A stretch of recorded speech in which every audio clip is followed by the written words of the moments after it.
What is up, you guys? This is the NB Nightbarrel with my Plasma Storm booster box review. And now, as you know, it's been 2 weeks since the release of Plasma Storm, and a lot of boxes have been opened since then. And people have been wondering what the ratios of ultra rares per box is, and I'm here to deliver on that. But before we get to the statistics, let's take a look at some of the fun facts that has happened during these box openings. Now, first off, the boxes for the set normally comes with 8 holographic rares. However, there are rare instances that a box will come with 9 holographic rares. This has happened twice in the amount of boxes that I have seen. And one of those boxes contain a shiny Charizard, which is just pure coincidence. Second, normally you might get a repeat rare or even repeat holographic rares on a box. However, there have been a few boxes that contain multiple EXs. Now, I don't mean the same EX with the normal and the full art. I'm talking about the same exact normal art EX in the same box. Now, 3 of these boxes contain 2 Cobalion EXs with the normal art, and 1 box contained 2 normal art Articuno EXs. It's possible that there could be duplicate EXs for other ones, but that's just speculation for now. Next, there have been some production errors in these boxes. Of course, we all know the misprint on the shiny Charizard, in which the Scorching Fire attack requires a fighting energy instead of a fire energy. The reason for this is because the letter that they use for the fighting energy symbol is F, and someone accidentally typed that instead of the letter for the fire energy symbol, which is R.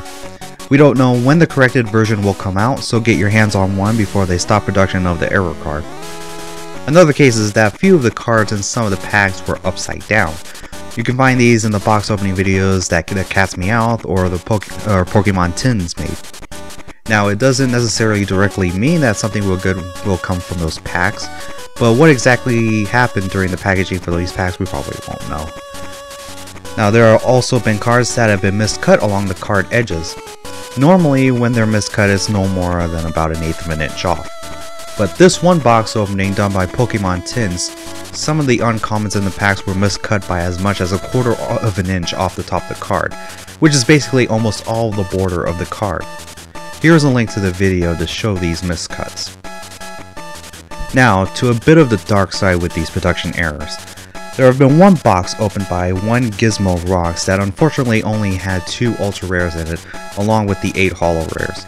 In fact, he went through 26 packs before finally pulling his first ultra rare in his 27th pack, which was a Black Kyurem EX. And afterwards, he pulled nothing until he got a full art Victini EX in the very last pack of the box. If you want to see it for yourself, here's a link to the first part of the opening and to give him some love after that horrible box. Now, I won't be including this box in my analysis since that was basically a 1 in a million box that fell into the wrong hands. But I just want you guys to know that this sort of thing can happen. Finally, let's finish off on the opposite side of the pull spectrum. Now, with the A-Specs, they usually come with a normal rare to balance out the pack. However, this box filmed by Sosuke222 has a pack that had an A-Spec along with not a normal rare, not a holographic rare, not even an EX. This pack that was pulled had an A-Spec and a secret rare together. The A-Spec was a victory piece and the secret rare is a random receiver. Here's the link to that pull as well. Just like the 2 ultra rare box, this is basically a 1 in a million pull.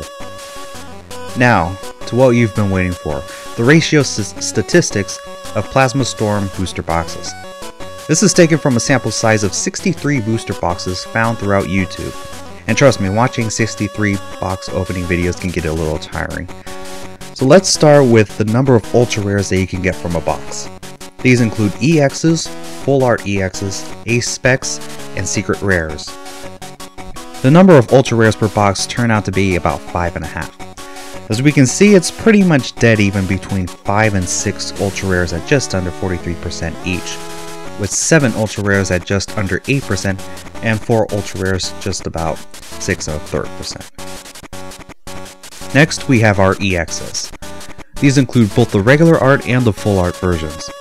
Now, the EX average turned out to be almost 3.5 per box, with 4 EXs leading the way with 60% of the boxes, followed by 3 EXs with 36.5% and 2 EXs with just over 3%. With full arts, the average is just over 1 per box. The most you can get is 3 found in one box in the sample, which account for 1.6% of the total.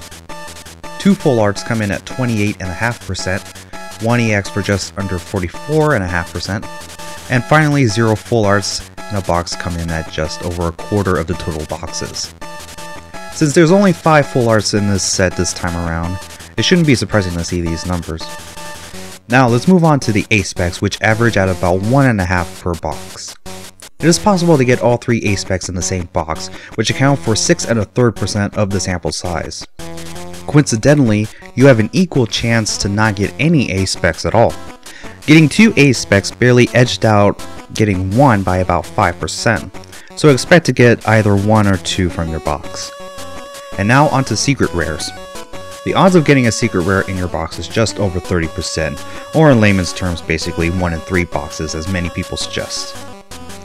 Hopefully this information is helpful enough for you to make a decision on whether to invest in the booster box if you haven't already, or if you're planning to buy another one. This has been a great set aside from the production errors, and I am still considering getting another box for myself, but probably not sometime soon. Anyway, thanks for watching. If people will find this useful, I will definitely be doing this for Plasma Freeze, which is the next set in this series. So, until next time, NB is out.